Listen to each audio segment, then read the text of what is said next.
North Dakota. Why couldn't we build Mount Rushmore? Then people would actually know something about us. As you can see, our towns are totally busting with activity and growth. Just look at the thriving metropolis of Judd. With a population of 4, it's no wonder people are flocking to our state. The only thing here you can find even remotely populated is an anthill. There's also our state motto, which is liberty and union now and forever, one and inseparable. Pretty ironic for a state that has a southern counterpart, wouldn't you say? Besides, it's not that accurate of a motto anyways, because we'd all do anything to be separated from this state.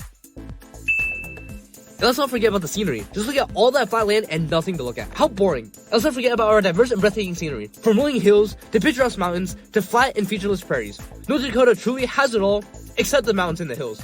But hey, who needs them when you have the endless flat prairies? But that's not the only boring thing around here. In fact, pretty much everything is boring, plain, or just straight up non-existent around here. No cities, no people, no nightlife, no entertainment. Just miles and miles of absolute nothingness. The only thing you might find here is snow, because that doesn't seem to leave. Ever. Speaking of snow, let's talk about the weather. It's just too darn hot in the summer and too darn cold in the winter. I mean, who needs seasons anyways? And who wouldn't want to experience our mild and pleasant winters? With temperatures dropping to negative 40 degrees and winds reaching up to 50 miles per hour, it's a perfect place to test the limits of human endurance.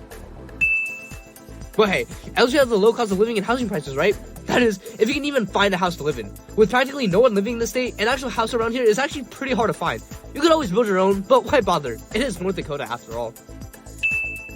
Let's not forget about our booming economy, driven by oil and gas industry. At least it's quality of life like living next to a fracking operation. But hey, at least you have cheap electricity, right? Because who cares about the environment when you can have oil and electricity prices 25% lower than the national average?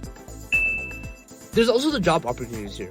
I mean, who wants to work in the oil and agriculture industry? Because those are the only jobs you're gonna find around here. And keep in mind that I'm using the phrase around here very loosely, because to be honest, nothing is around here. You can have fun just driving hours to work, and then work blood, sweat, and tears at your job, and then drive hours back home. Just to repeat it all the next day. Fun. Oh, and there's also our culture. We've got a rich history of Native American tribes and pioneer spirit of the early settlers. Too bad most Native Americans live on their own reservations, and the early settlers are definitely gone by now. But it's not like there's any other culture around here, so...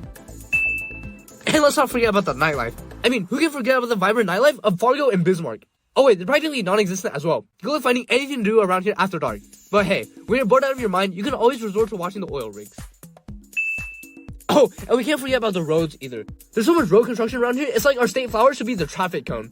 But hey, at least most of the time the roads are covered in snow anyways, so you can't find the roads even if you wanted to. And speaking of flowers, it's not like anything grows around here. Despite our nickname being the Peace Garden State, good luck trying to grow anything here with our extreme temperatures. But hey, our farmers still managed to pull off the impossible somehow. That's gotta count for something. And finally, we're basically South Dakota, but worse. And colder. And those are all the reasons to why North Dakota is the worst state. But hey, at least you got the Badlands, right? But come on, it really has bad in its name. Thanks for watching, hit the subscribe button, and don't forget to comment which location you'd like to see roasted next.